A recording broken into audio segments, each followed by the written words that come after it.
because less than 3% of you people read books. Listen to me. Television is not the truth. Television is a goddamn amusement park. Television is a circus, a carnival, a traveling troupe of acrobats, storytellers, dancers, singers, jugglers, sideshow freaks, lion tamers, and football players. We'll tell you anything you want to hear. We lie like hell. We'll tell you any shit you want to hear. We deal in illusions, man. None of it is true. You're beginning to believe the illusions. This is mass madness, you maniac. In God's name, you people are the real thing. We are the illusion.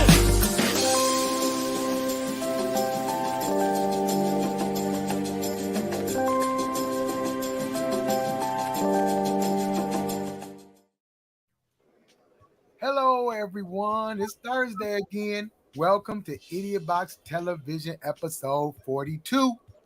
I'm drummer, of course. My name is Weepy. Troy Everett. Thank you, everybody, for coming on, logging in. We appreciate the support as always. So what we got going on today, Troy, talk to him. Oh, today we've got a great episode. We are going to talk about adverse childhood experiences. Has to do with trauma that happens to, a lot of people have dealt with childhood trauma. So we're going to have somebody come on and talk about that today. And we want to hear about some of your experiences. We're doing this because, for one, Columbine, what recently happened in Texas was a young man. Obviously, there are some mental issues there. And I think the mental health, we've been failed when it comes to mental health. And we wanted to kind of highlight that and what are some of the programs and help that some of these kids can get. Right. So it's a very, very important episode today. And get a lot of information out of it. Oh, dang. Let's do our roll call. Wait a minute. London just asked, is there a giveaway today? Oh, shoot, today. That kind of slipped our mind. It kind of did. It is that month went by fast. It is the first Thursday of the week. So yes, we will be giving away something. I don't know how we're gonna do it, but we're gonna do it. Can we go to the old thing and do the you can do that, can't you? Yeah, so let me set that up. What I'll do is we'll do our old drawing and let StreamYard pick the winner. So the hashtag will be Idiotbox TV. Again, hashtag Idiotbox TV. Yep. Okay, roll call time. Who we got? Let me see. We got Sheena, of course. London Brown, of course. Troy Everett, of course. Yep. Christy Guzman Chapo Brown, of course. We got a new person tuning in. Miss Ivy Coleman, she's from Grand Rapids too. Hey Buddy, that's my daughter Marche. She calls me Buddy. I call her my Budette. John Kirkwood. And also Miss Deborah Jones. Thank you for tuning in. We appreciate it. And also, yes, thank you, everybody. Thank you for joining in, Miss Carolyn. Appreciate it. Yes, Miss Tate. Thank you for coming on. And if you guys could do us a great favor.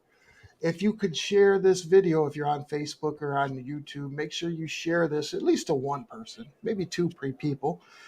And if you really love us, 10.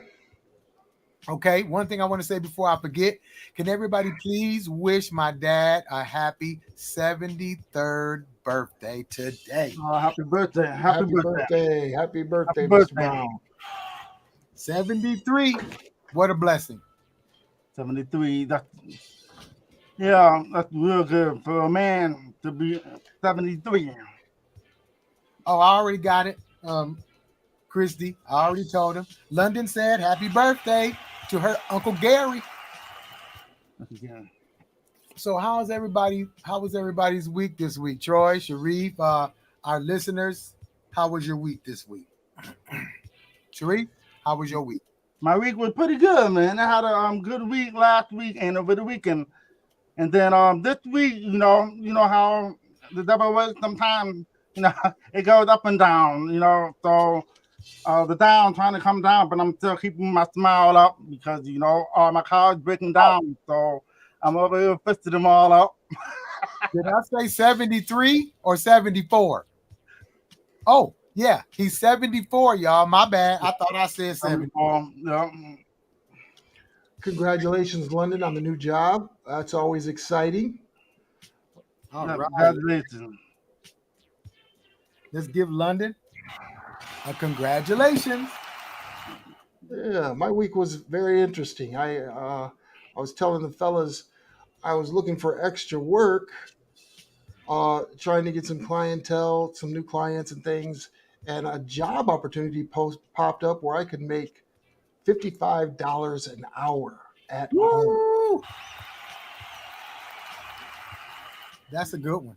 Yeah, so you guys got to be careful though, because it ended up being a scam. They're trying to scam people who are still was a looking scam? for. Yeah. Oh yeah, it was a scam. It was a scam. So they're scamming people who are looking to work remotely from home. So be very, very careful. Wow. If you apply to a job or different job posting, job sites, they're trying to scam people. Okay, y'all. We got Sherry Riley Heyman. She said happy birthday, and she said, "Hey, Sharif." Yeah, hello. Thank you, Miss Heyman, for joining on. Good to see you. We got a great topic. So we want, since I don't think you've been on before, Miss Heyman, has she? Has she, guys? Oh, I don't remember. Well, our subject today is about basically child trauma. A lot of us suffer from child trauma, and also some other types of trauma. So we want you to chime in. We want you to chime in. First time viewer, we're going to put you on the spot. We'll probably even ask you some questions. So just be prepared to type.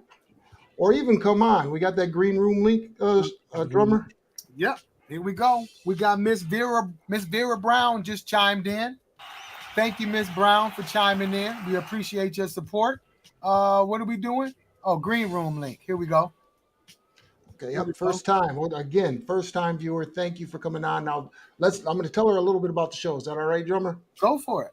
I'm gonna add up these links real quick. Go for it. So what we're doing is we bring on topics, and we want to have a public forum, a public discussion about these particular topics. It may help somebody, it may not help somebody, but what we want to do is give everybody a voice. The reason we call it Idiotbox TV is because if you watch television, you end up being an idiot. So we're trying to reverse that and make sure that we get good information out there and make it a community gathering, so we can help one another. So thank you, Miss Heyman, for coming on. We really do appreciate your support. Yes, we do. Well, thank you for the support. I think all of us have had some type of trauma, whether it's childhood trauma, maybe somebody passing away, somebody getting sick. It's all kind of stuff. Like me and Sharif's favorite big brother / cousin passed away December 12th. And I don't think I'm over it yet because we talked every day for 27 years. I still pick up my phone to call him or to see if he called me. It's hard when somebody passes away who you close to. It's hard. Yeah. And that's a part of trauma, stress. Yep. We all have it. We all have it. We all have it. Yep, we all have it, but they're all different. We all are different with it too, and I got mine too. A lot of people have it when they have family members passed away and stuff. Yeah, you're right.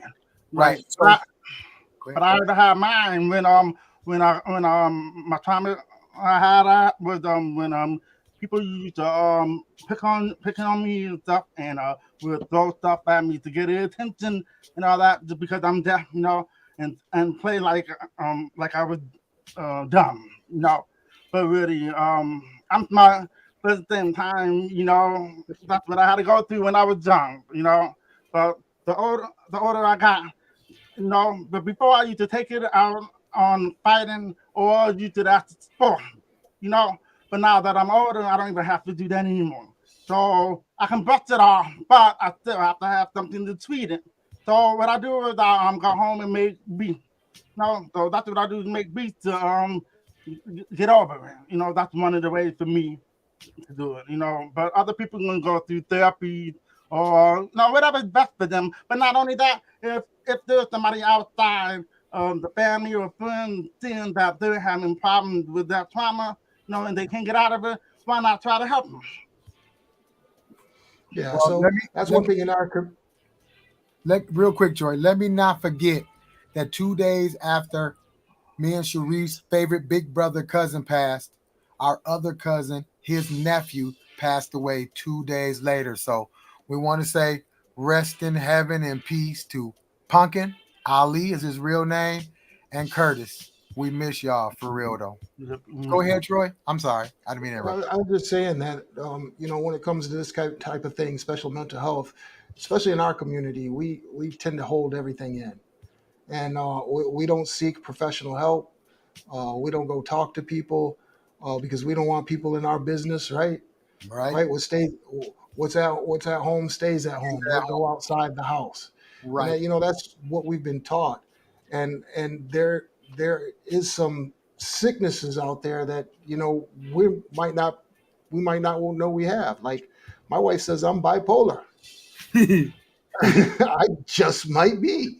I've never been diagnosed, but and again, there's things out there that we definitely have to um, look into. And yes, PTSD is a big one. Um, Yes, Sherry. loved ones of mine have that, and sometimes it's difficult to deal with because we don't completely understand it. Right? Right. There's triggers that they have, especially as you said, your husband served severe childhood trauma, and it was diagnosed with PTSD, and there may be triggers for him where it takes him back to that trauma, and you don't know what those triggers are, or there may be some behaviors that he exhibits, and you're like, where did that come from? It could be from that trauma, and sometimes a professional can help, and prayer definitely can help. Meditation meditation helps. There's all kinds of things that can help, but we definitely need to try and to help each other because you know we don't we don't speak on these things in our community, and we need to open up because honestly, drummer, we're in trouble, are we not, as a community? Yeah. Well, let me just say something. For people who know me, they know me personally. I've been through a whole bunch. I've had stitches probably like 10 times in my head, 5 times. I've been shot. I've been stabbed. Dislocated both shoulders. Dislocated elbow. Was robbed at gunpoint. And 5 years ago, I started having seizures after I retired out of nowhere. They cannot tell me why. They just don't know why I've had. My wife has taken me to every specialist possible. I've tried diet. I've tried a lot of stuff, and they just don't know why. So I do talk to a counselor. I haven't in a month or so, but I'm going to get back on it. But you know, I don't know if it's childhood trauma or trauma, even growing up in Long Beach, California, people getting shot by the police. I can honestly say about 5 times or more, I have been pulled over by the police and guns put to my head. That's how I. Yeah, so that could be very traumatic. And Sherry, we definitely will be praying for your husband also. Yes. We're all. This is why we did this channel. Is we're a community, and we want to help each other, whether it's reach out in prayer or business wise, and we'll definitely keep you in our prayers. And sorry to interrupt you, drummer, but I just No, wanted to you good. I make was. sure we got to Sherry there. Yes, Sherry. Um, We definitely gonna put some prayers out. Definitely, because you know, some people don't think that certain things affected them when they were young, but it has, and you don't. I mean, we don't know. And like Troy said, men especially, it's like, oh well, I don't need no, I don't need to go to a counseling. Uh, I'm not. It don't bother me to sit and talk because now I realize that those things I've been through has really affected me. yeah. And we as black men, we're not very transparent. we keep things in. You know, my father was a great father, but he was Jesus. We've got a we got a book written here. Why you do always do that to us? She Read it. always does that to us. Why don't you just come on and say this instead of making us have to read all of this? That's just ridiculous. You want us to read a book?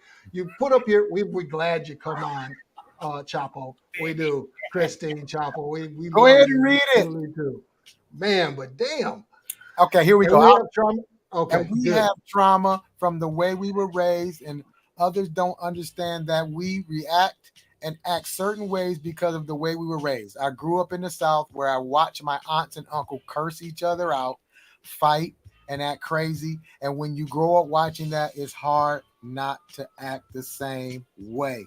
I Right. definitely agree with you on that. Yeah, it's very much needed. Carolyn Tate. Well, first we have to admit we have a problem. Yes, and that's another problem that we have is sometimes hey, I'm good. I don't know what y'all talking about, but yeah, so a lot of us have issues. um, You're welcome, Sherry. You're welcome. And Christy Guzman Chapel says she in the car. So oh, okay. that So don't mean we don't want. no book. Why don't you come on the green room? Yeah, you could have said that till you got out of the car. But our guest is actually here. Why don't you do the introductions of introducing our guest, drummer? Okay, y'all.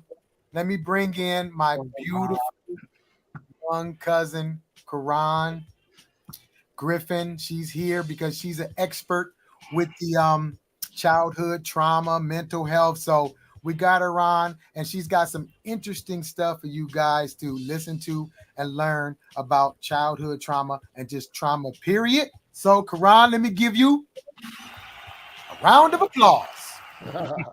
Thank you guys Welcome. so much. Thank you for coming you. on, Karan. Okay, wait, let me put Sharif. Now, Karan, there you go. Sharif, you can see her? It's good? Sharif. I can see Sharif. Yep, I can see you. Okay, good. Go for it. All right, Karan, go ahead and introduce and go on, put it out there.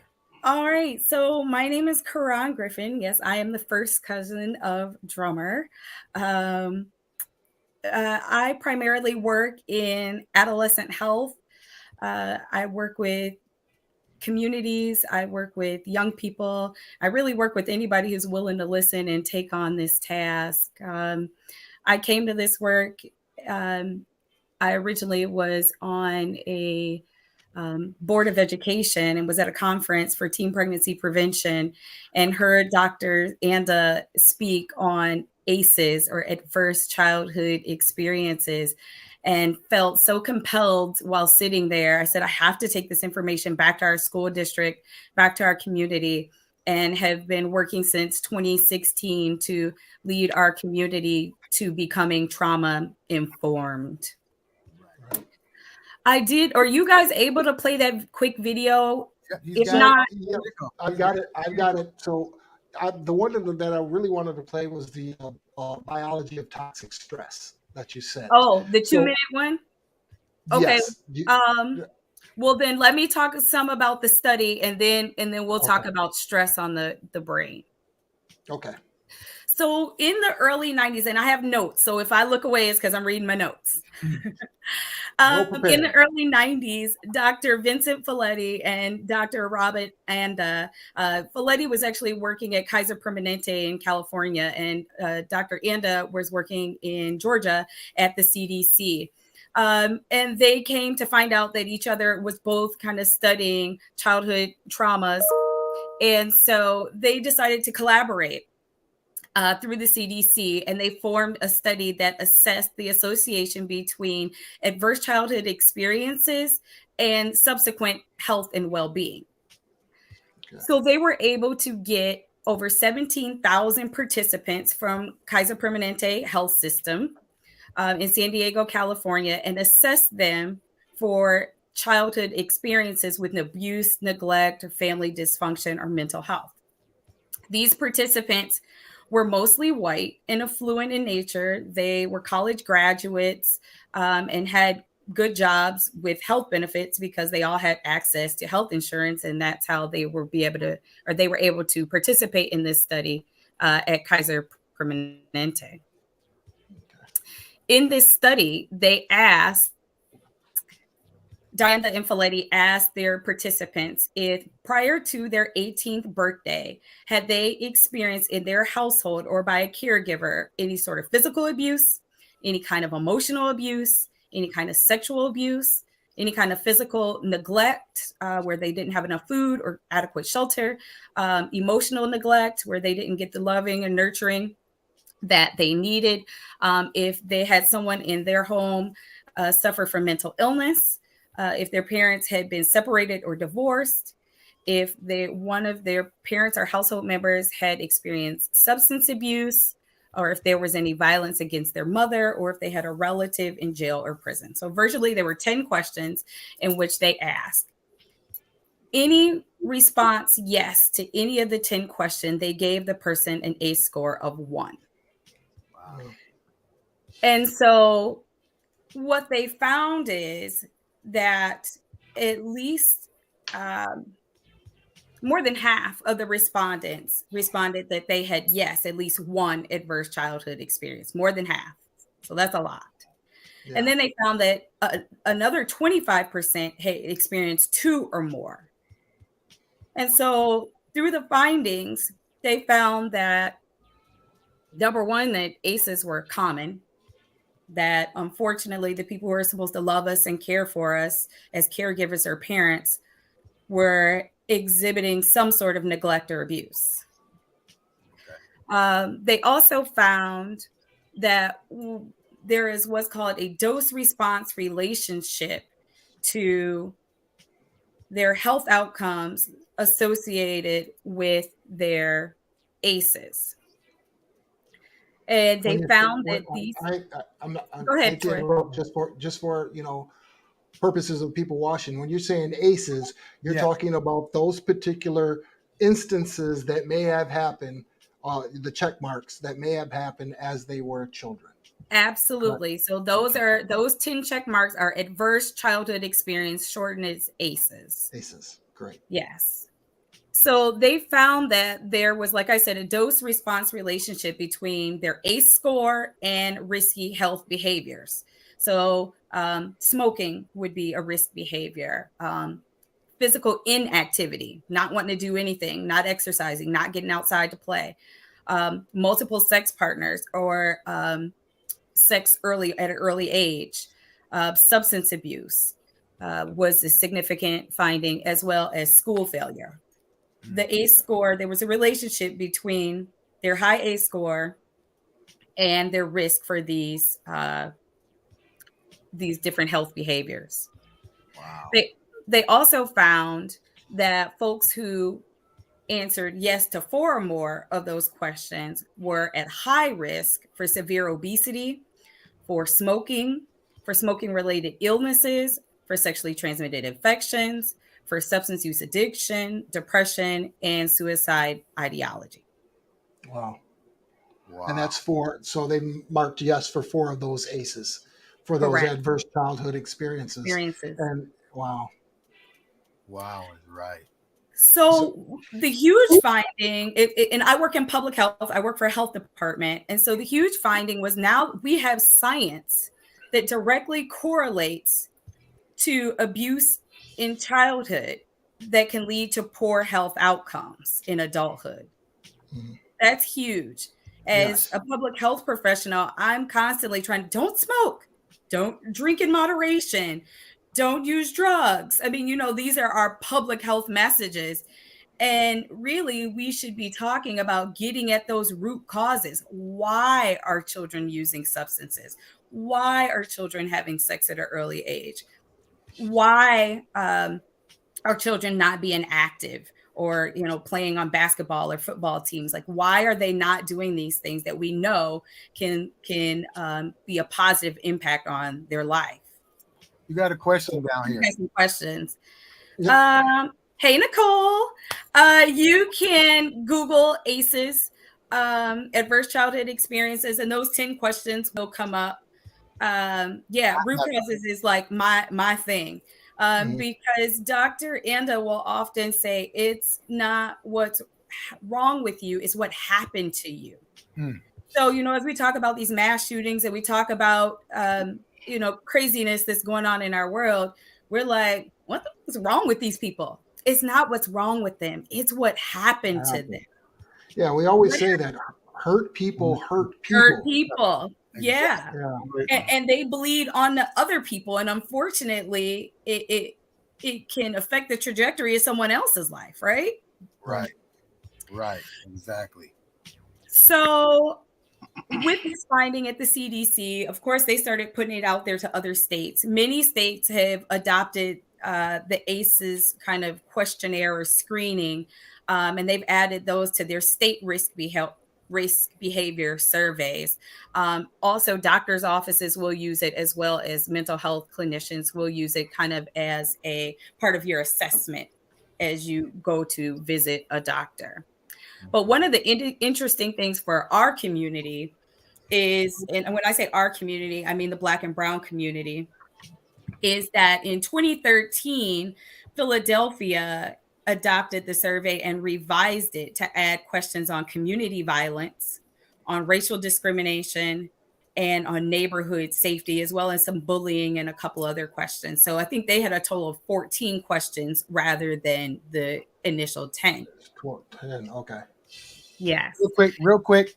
Yeah, go ahead. We got April Party. Thanks for joining in, Mrs. Yes, April thank Party. you.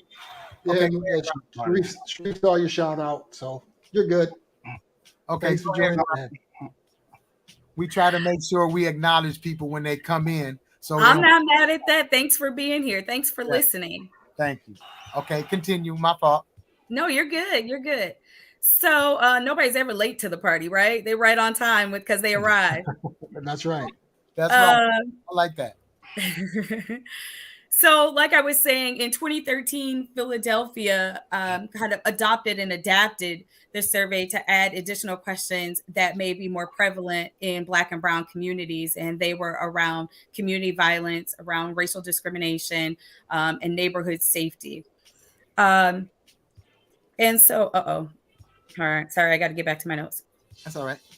And so what they found with this survey was that in urban environments, that 40% more of males have 4 or more ACEs. Once they added those community violence, had they ever seen someone shot or stabbed? Had they ever been robbed? Do you feel safe in your neighborhood? Do your neighbors help you out? Those kind of questions were in that survey. Name stuff that I've been through. Exactly. Again, our childhood traumas, right? I'm from Los Angeles, so I get it. So 40% of males had 4 or more ACEs, 34% of women. Black participants were also more likely to have 4 or more ACEs than white participants. Wow. Mm-hmm. Black adults were more likely to have grown up in a household where someone abused substances. Black adults were also more likely to grow up in a home where they experienced violence or a family member went to jail or prison. 1 out of 2 Black adults reported having experienced discrimination based on race or ethnicity. And then white adults were more likely to have lived in a household where a family member suffered from mental illness. Wow. Yeah, so those statistics are amazing. What are we doing to help the youth? So I'm going to talk about that, but real quick, I know you want to show that 2-minute video. And is that the epigenetics, or is that you're talking about the toxic it's the toxic stress. So okay, let's go ahead and show that. Yeah, I'm gonna real quick just touch on, kind of preface the video. So with all of these adverse childhood experiences, they alter our brain. They alter a child's developing brain. As a baby, if you're not looking at your child and giving them smiles and loves and cuddles, then the brain, as they start to get older, prunes off those things and says, I don't need love. I don't need hugs. I don't need affection to survive. So whatever it doesn't need to survive, it cuts those connections off and they don't regrow. So when we think about kids that are hard, that seem too grown for their age, they were missing something as their brain was developing. And so that pruning process, all those connections start to build from about 3 to 9. And just before they hit puberty, those connections start to cut off. Wow. And so as they're growing and their brain is changing, it gets rid of anything it doesn't need. And so if you're not getting that love, that nurturing, I don't need it. And so they develop kids that don't know what it's like to be loved, hugged, touched, felt, appreciated, or rewarded. And their body says, I don't need these things. And so in order to cope, well, we'll talk about it. Show the video. Wait, before we show the video, before I forget, Karan. So let's just say this. Yeah. Say something like, okay, let me just use an example. Mm-hmm. Okay, my car got stolen from me at gunpoint. Like a crazy idiot, I chased them down and got the car back. I still have the car. Would that be something I should get rid of? I mean, it depends on why you're holding on to it. If you're holding on to it just because you're love and admiration for the car, but if you're holding, it's a 1978 classic. I've seen. As soon as I sell it, I'm gonna be crying like, oh, my car. I mean, but you had it. You have that experience to talk about it. If you're able to use what came of that for good, then it was all good, right? It's not like you're driving it. It's not like it's any real use to you. But one thing I do is I carry my gun every time I get in that car. Well, I mean, and that's a part of your own mental health, but to know that car puts you at risk, why would you want to, you 50 plus years old, why you want to be at risk? So okay, good question. As we get older, we try to reduce our risk, right? Drummer thinks he's 25, that's why.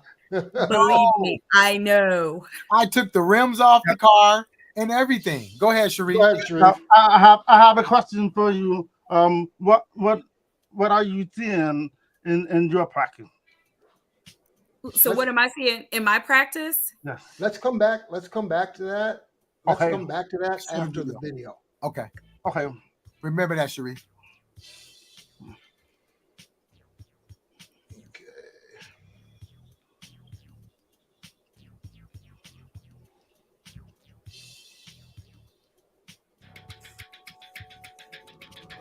The reality is that we all need a certain amount of stress, a certain amount of anxiety to perform well. If we don't care about that exam that we're going to have tomorrow, we'll probably fail. If we're going to cross the street and a truck is coming at us, we have release of adrenaline. We have release of a hormone that we call cortisol. We want to jump out of there, and adrenaline and cortisol are going to help us do that. So there's that good amount of stress. But if all day long you're feeling like a truck is coming at you, day after day after day, that's going to take a toll on the body. And the amygdala obviously here has greater activation in the PTSD. We were able to image children that had experienced trauma and compare those brain images with children that didn't have an experience of trauma, didn't have symptoms. Right, an exaggerated fear response. An exaggerated fear response with decreased activation in areas that we need to control that emotion in the frontal areas. Exposure to early adversity and trauma literally affects the structure and function of children's developing brains. So the kid next to them hits them, or the teacher reprimands them in a way that they're uncomfortable with, right? Literally what they're feeling, that activation is like there was a truck coming at them. You can give something that will mask symptoms, right? For example, if someone has a cough, right? You can give them a really strong cough serum that will suppress their cough. But if it's because they have tuberculosis or lung cancer, then what you're doing is merely masking the symptoms while the disease process continues to fester. We know what's happening in children's brains and bodies with the experience of toxic stress. Wow. So the question now is, what do we do about it? So that's a good preface for Sharif's question about what I'm seeing. I am not clinical in practice. I just listen to kids.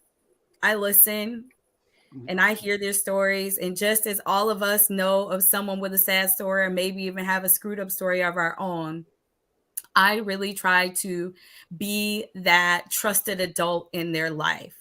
What we have found with the study of ACEs is that your ACE is not your destiny.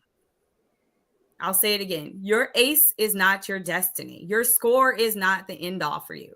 So if you responded yes to any one of those questions, or all 10 of them, that is not your destiny. We can build resilience in young people and even in adults. And so to speak to what Sharif was saying, yes, I see all of the above.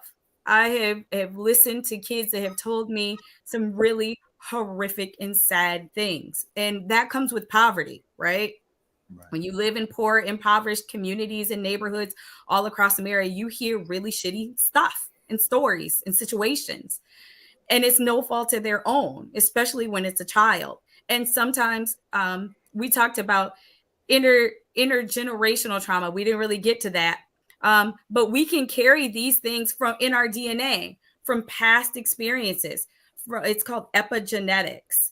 And so with epigenetics, our DNA can be affected by something that happened in our great grandparents' childhood, or our great grandparents' life. This stuff weighing on us that we have no idea or clue as to why we're angry, why we're sad, why we're mad. We carry that. However, like I said, I work to build resilience in young people and in adults, in their parents even, because like I said, their parents could have been exposed to trauma and they can only use the tools that they have. So I try to be an advocate and a resource to folks who need it. Like I said, your ACE score is not your destiny. We can help heal youth and adults by building resilience. And resilience speaks to the ability to be able to bounce back and recover from any of these adversities that one may experience in life. With supportive and competent people in your life that can help you remove barriers and jump over hurdles and, tell you, okay, that wasn't the right decision, but hey, let's fix this. Let's work on this. I'll work with you. I'll help you to remove those barriers. With competent adults in your life, or competent people, there are some adults still overcoming things. If you have a competent partner or competent friend that can help you overcome these adversities, then you can be on to a better tomorrow and future. As a person who works in public health and often collaborates with community agencies, we're really pushing folks to become more trauma informed and build empathy into their staff, and teach them coping skills to work on their own baggage so they don't bleed out on the other people, and so that they come from that perspective of what happened to you, not what's wrong with you. Right. So when healthcare providers, when people at the welfare office, when those folks treat another with more understanding and more empathy, then they show better success. Okay. So that's why I teach this class. And then I also teach young people coping tools. I try to encourage them to go to therapy. Adults too. If you have access to health insurance, and even if you don't, some will take cash. It will work wonders for a person. Going to therapy, practicing mindfulness. Troy and I talked about this yesterday. Utilizing meditation, and even just like as we're adults, coloring, just things to take your mind. Doing puzzles. Those are mindfulness practice. Bringing some of those things back in to kind of reset, ground yourself, get away from real life, get away from the television, social media, take a break. Because all of that can affect our emotion. They can affect our day. They can affect our own lives. Practicing yoga can help if you have access to that. All of these things can help with emotional and impulsiveness and regulating that. They also can really push optimism and reduce anxiety. Yeah, that's a lot of information, a lot of good information. Now you were talking about the epigenetics, right? Did I say that right? Epigenetics. Epigenetics. Thank you. Yeah, I'm the retard of the program. No, that's okay. We all have an opportunity to learn, right? We can teach an old dog new tricks. Yeah, all right. So we do have a video on that. I don't know how long that one is. It's I like think 2 you said minutes. that. It's 2 It's minutes. 2 minutes. Let's show that and talk a little bit more about that, because I think that's something a lot of people don't really know about, especially in our community. So do you mind? No, And then go you can for talk it. more about then you can talk more about that when that's complete. All right, so Epigenetics. epigenetics. Okay, so let me find the right screen to share. Epi, epigenetic, yeah, that thing. Epigenetics. You gonna get it right? I'm gonna get it right. The sweet smell of fruit doesn't normally send rats running. But when researchers paired the orange cherry almondy scent of the chemical acetophenone with a painful electric shock, lab rats quickly learned to fear it. Along the way, extra neurons sprouted in their noses and in the smell processing center of their brains, making them super sensitive to the scent. This result isn't shocking. What is surprising is that the rats' pups and their pups' were also startled by the smell of acetophenone and had the same extra neurons as their fathers, despite never having been introduced to either their dads or the fruity scent before. But how could the pups have inherited something that their fathers learned? Basic genetics tells us that only DNA gets passed along to offspring. Characteristics like memories, scars, or giant muscles can't get passed on since acquiring them doesn't alter the genetic code. But it turns out that instilling fear in the rats did trigger genetic changes, not in the DNA sequence itself, but instead in how that code was read and used in the rats' bodies. In every cell, biological machinery constantly translates DNA into the proteins needed to carry out vital processes. Chemical switches attached to the DNA turn genes on or off or up and down, telling the machinery which proteins to produce and in what quantities. These switches, called epigenetic tags, are why a kidney cell looks and acts differently than a skin or nerve cell, even though all three cells have identical DNA. But the switches in any one cell aren't set in stone. Teaching those rats to fear the fruity smell switched one of their smell-sensing genes into overdrive. Researchers don't know all the places in the rats' bodies where this switch got flipped, but they know it happened in one key set of cells, the rats' sperm cells, which would one day pass along the tweaked genetic material, making the next generation of rats super sensitive to acetophenone. Rodents aren't the only creatures demonstrating this weird type of inheritance. In Idiotbox, Sweden, boys who suffered through tough winter famines went on to have super healthy sons, with extremely low rates of heart disease and diabetes. And their sons had the same excellent health, living an unbelievable 32 years longer on average than the grandsons of boys who hadn't gone hungry. To be clear, this does not mean that we should start starving our kids for the benefit of future generations. Scientists don't even know yet exactly which switches the Swedish famines flipped. While we have been able to connect specific epigenetic changes to health effects in mice, we're a long way off from being able to make those connections in humans. That may sound like a bummer, but it's mostly because we humans don't live in the well-controlled environment of a laboratory. And for that, we should be grateful. And there we go. Wow.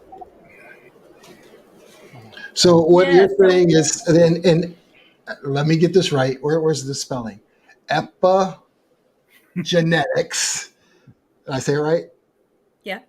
In epigenetics, things can be passed through like different senses or different triggers, like trauma. Am I correct? Absolutely. So in the African community, there's a lot of trauma that's been going on for hundreds of years. Am I correct? 100 years. 400 or more. Or, I mean, we can think of Native American. That goes back even further. Right. There are many different communities which suffer from historical trauma. And it carries on in our present day. It's not like it stopped. So we're constantly affected by not just the historical, but what still is continuing to happen in present day. I think, and this is just my own thinking, that we wonder why we're so angry, why we feel so much hurt and pain. It's in our DNA. It's come with us for generations. As we continue to see it and continue to fight this struggle, until it's stopped, and even generations after that, we know it's going to take to rid us of that hurt and pain. It's got to stop first and then start to heal. You know, a lot of people don't know, and me and Karan don't talk about it, but we've been facing trauma since we were babies, because me and Karan are Malcolm X's great niece and nephew. Our grandmother is Malcolm X's sister. So for years we were taught, don't talk about it, don't tell people. I was born in the 60s. Karan was born later. So I was always taught, as my grandmother's oldest grandchild. You don't like when I say that, Karan. I'm the oldest. But anyway, she always taught us, don't talk about it, because there could have been repercussions. So but that is a form of trauma that has happened with our grandmother, our uncles, our aunts and cousins. And, for what has happened to our great grandfather and our great grandmother, who was put into a mental institution when she was not mentally ill. So really, she was suffering postpartum, because she had a child after her husband was murdered. Yeah, and there, who was that? Carolyn Tate said, let me put it up real quick. I don't know too much about the sins. Yeah, sins are passed down from generation to generation. Thank goodness for therapy programs coming available. And Right. and some in the religious circles, they call it generational curses, right? They call them generational curses. But spirituality and science, if they got together, man, could we really make some strides in this in this world, right? Yeah. But and it's kind of evident, because if you think about some of the things that happen within that family, from the burning down of the house, and your cousin, I believe it is, Malcolm, what happened to him when he was out of country, and almost the same thing that happened to his grandfather. It's almost, I don't want to say it's destiny, because destiny can be changed, right? But there is something within that genetic code, or something from the issues that have started long ago. If you get to the root causes, you can change that. Am I making sense here, Karan? No, you're absolutely making sense. Recently released was a book about our great grandmother, Louise Norton Little. But in this book, it talks about how she, even growing up in Grenada, experienced racism, moved to Canada, experienced racism, and then eventually met our great grandfather in the United States. And they worked with Marcus Garvey to fight racism. And so, again, that is in our DNA, to want to fight for what's right. I think part of our grandmother's fear was that something would happen to us. I think part of our parents' fear is that people would believe we knew more than what we did, and as young people, not to speak about things we aren't yet to know about. I think as we've gotten older, and these race issues have become more present, we are now able to speak out and speak up, and not only speak for what's right, but speak our truth. And that's been, I know for me, it's been liberating, because for a long time, Drummer's right, they kind of made us keep it a secret out of fear for our own lives. Right. And that's again part of that code and trauma. Don't speak about nothing. Yep. Don't tell people your business. It's why none of us want to go to therapy today. We can't tell people our problems. We deal with stuff in house. Right. Yeah. But now is what's And, going and on in our house is what's right. You know? exactly, exactly. And I think that's as a good reason for more forums like this. I wish it could be duplicated, and I wish and I thank everybody. Our numbers are up more this week, and I think it's because of Karan's topic. Uh, Aw. Thank you, Karan. I mean, it's a very important topic. We have a lot of people that are chiming in.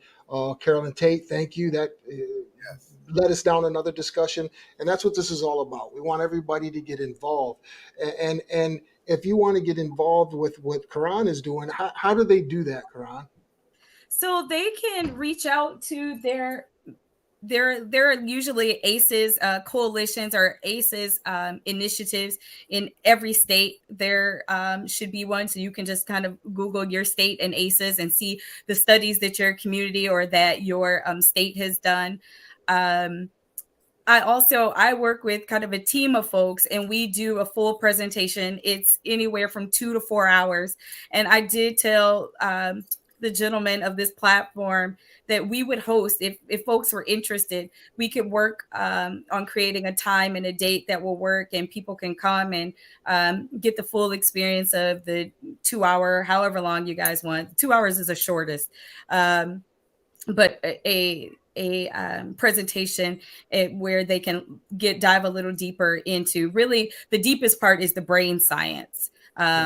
That's a good chunk of our presentation, and then we talk about the building resilience, and I talk about the public health aspect of this study. But what I found is that speaking more about ACEs will help encourage others to build that self-efficacy that they need to seek out help and to overcome their own adversities. And so that's just what I'm here to do. I'm here to look and listen and be an advocate for anybody who wants to learn more or do more. I'll help guide them towards that path.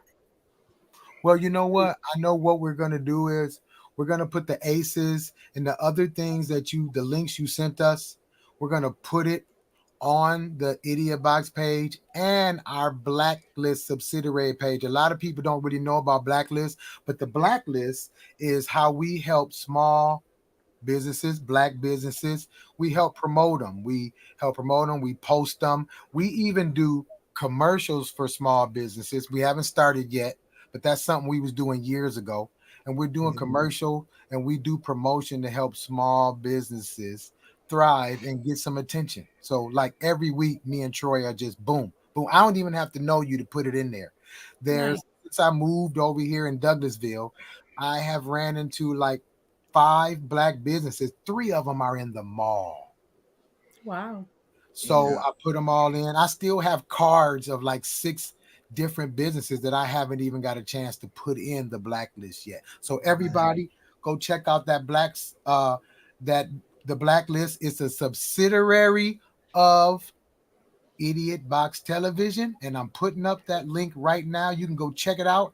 And there's a lot of businesses from Florida, California, Michigan, and Georgia so far, and some other cities too. I think we might have a Memphis or a Long Beach, a couple Long Beaches. Yeah, Long Beach. And oh man, my internet's messing up again. But Karan, what I would like to do, and we had talked about, is if that presentation, if we could have time, could have time to promote that presentation, have that presentation, people could come.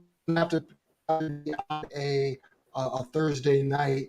We could have it on a Saturday or a Sunday to actually promote this thesis. I don't know, organization or whatever it may be. If we could do that, I would really like to try that. Absolutely. Let's give it a month to where we can promote it, and then we'll put up the flyers. People can share these flyers and get as many people as we can to pour into this or to learn about it, to get help, to give help to others. So offline, we're going to talk to you and we're going to get that started. So I'm going to say in 30 days, we're going to have that up and running. I'm excited. Commercials for it, and get with you, see what we can put on there as far as commercials and promote it, because we want to do more than just this Thursday night show. We want to get people like you the platform to help others and really promote it. I'm about it. Hey, All right. Mr. Joseph Brown, Uncle Joe. Thank you, Uncle Joe, for joining in. We appreciate you. Love you, Uncle. Sharif, you see Uncle Joe? So So I do want to say one thing before. It's just something kind of off it a little bit, just for some funny stuff. Me and Troy was teasing Sharif about getting a new computer. Y'all need to tease Troy to get a new modem. We need to take up a collection plate for Troy to get a new modem because his stuff is breaking up and stuff. And look, I'm in a new spot. It's not the modem. man. It's the wiring. It's the wiring. I gotta get the wiring right. But yeah, y'all can take up a collection. I'll take the money. okay, I need a new modem. Miss Deborah Jones. Love you, Auntie.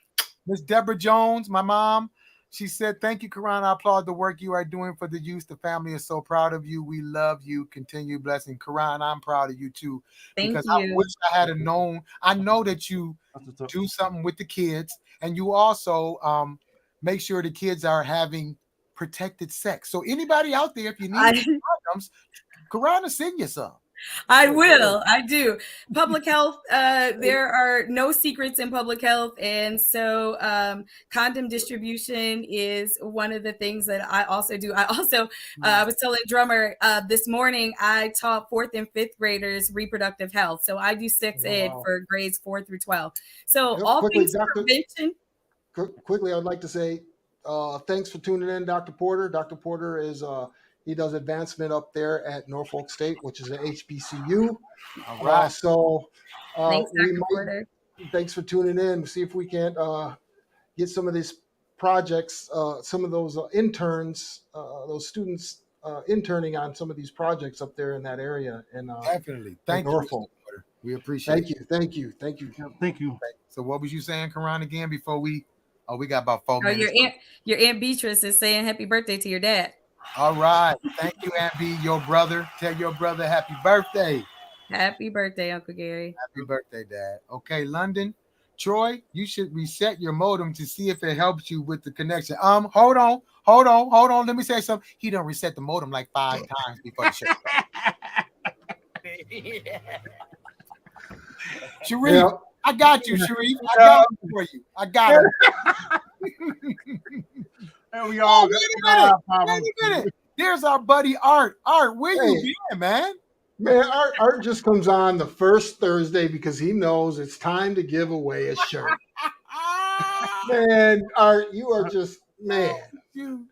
Okay, so everybody, remember how this works. If you want a shirt, start hashtagging in the comments Idiotbox TV. That's hashtag Idiotbox TV.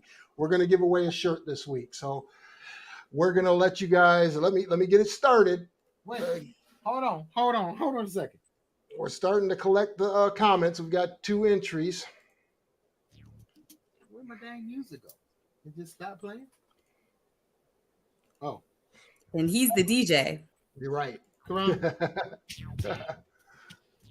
All right, everybody. Turned out my mixer and put on my earphones. So, okay. Hold on, Troy. Hold on. Start hashtagging.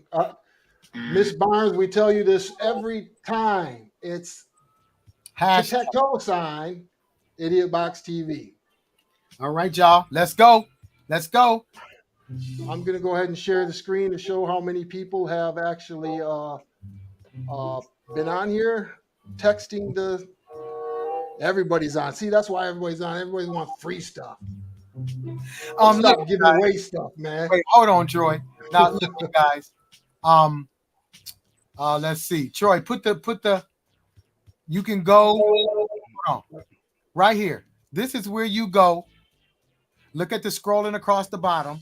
That's where you go to get merchandise. www.troyevert.net and click shop. Let's go. Here we go. Yep, we've got 6 entries. Everybody start hashtagging. Karan, we're going to send you a free t-shirt. We got you. Yay! Thank you for supporting the show and giving us this great information. Matter of fact, we shouldn't even give one away. We should just give it to Karan. No, please give one to the folks out there. I'm going to wear it when I do the ACES presentation for you guys. I'll wear it. That'll work. Okay. You see, we got all colors. Sharif got a long sleeve. No. Troy's got the short sleeve. We got different color hats. We got it all. I'm with Art. I'm pretty sure Brown is gonna win. You know what? Stop it. Wait a minute. Hold on. We can't help it that the Browns are watching more than anybody. I mean, what do you want us to do? Okay, today we're gonna get a different person winning. Come on, Troy, let's start it.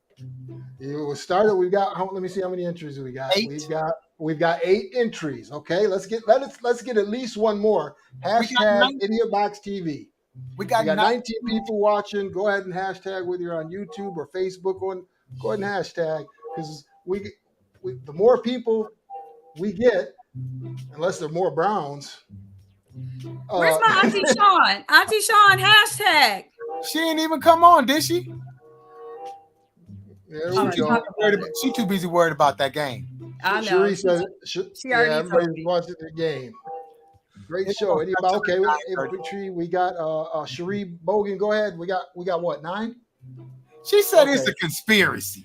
Cherie said that. Here we go. Should we go now? We got 8 people, or should we wait for one more? Here we go. We're got drawing. 19 people and only 8 people did it. 8 people. Well, at least half, about half. That's good. So here we go. Who's gonna win the shirt?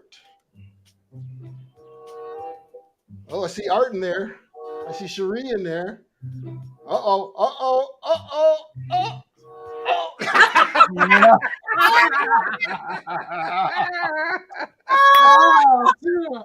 Art, you're all right. Hey, look, we don't have nothing to do with this. Art, it's rigged.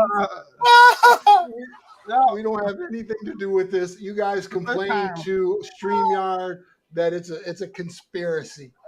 Okay, what our new thing is, we're gonna do like where people pick shows. We're gonna play a little clips of shows and movies and songs, and then people guess. Because we was all concentrating on this topic, it kind of just slipped our mind. So this was a very important topic, and we have to have more of these topics on.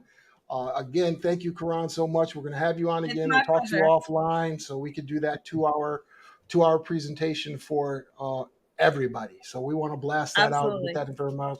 Also, everybody out there, thank you for sharing the show. Once you come on, share the show. We get a lot more feedback when you do so. So again, thank you for your support. I think that's going to be about it. Before we go, we got to say go Golden State, right? Yes, go Golden State. That's who I'm going for. I know that Sean wouldn't like that, but hey, I already told her this. I told her a Lakers fan will never, ever root for the Celtics. I don't care if my daddy was playing on the team. Go Lakers. I can't veer from the Lakers at all. Go Lakers. Karan, forget the Lakers. We need to get rid of Crybaby James. Lakers 2023 all day. Yep, there we go. All right, Karan, thank you so much. Hey, take us out. Thank you guys for having me. Peace and blessings to you all. Peace and blessings. Go ahead, take us out, Sharif. Yep. Hey, you guys, everybody, thank you for watching us. Now we're going to go on episode 43. I know that's real quick. But at the same time, we're going to move on to the next topic next week. So thank you for watching. Peace. Peace out. We're in a lot of trouble because less than 3% of you people read books. Listen to me. Television is not the truth. Television is a goddamn amusement park. Television is a circus, a carnival, a traveling troupe of acrobats, storytellers, dancers, singers, jugglers, sideshow freaks, lion tamers, and football players. We'll tell you anything you want to hear. We lie like hell. We'll tell you any shit you want to hear. We deal in illusions, man. None of it is true. You're beginning to believe the illusions. This is mass madness, you maniac. In God's name, you people are the real thing. We are the illusion.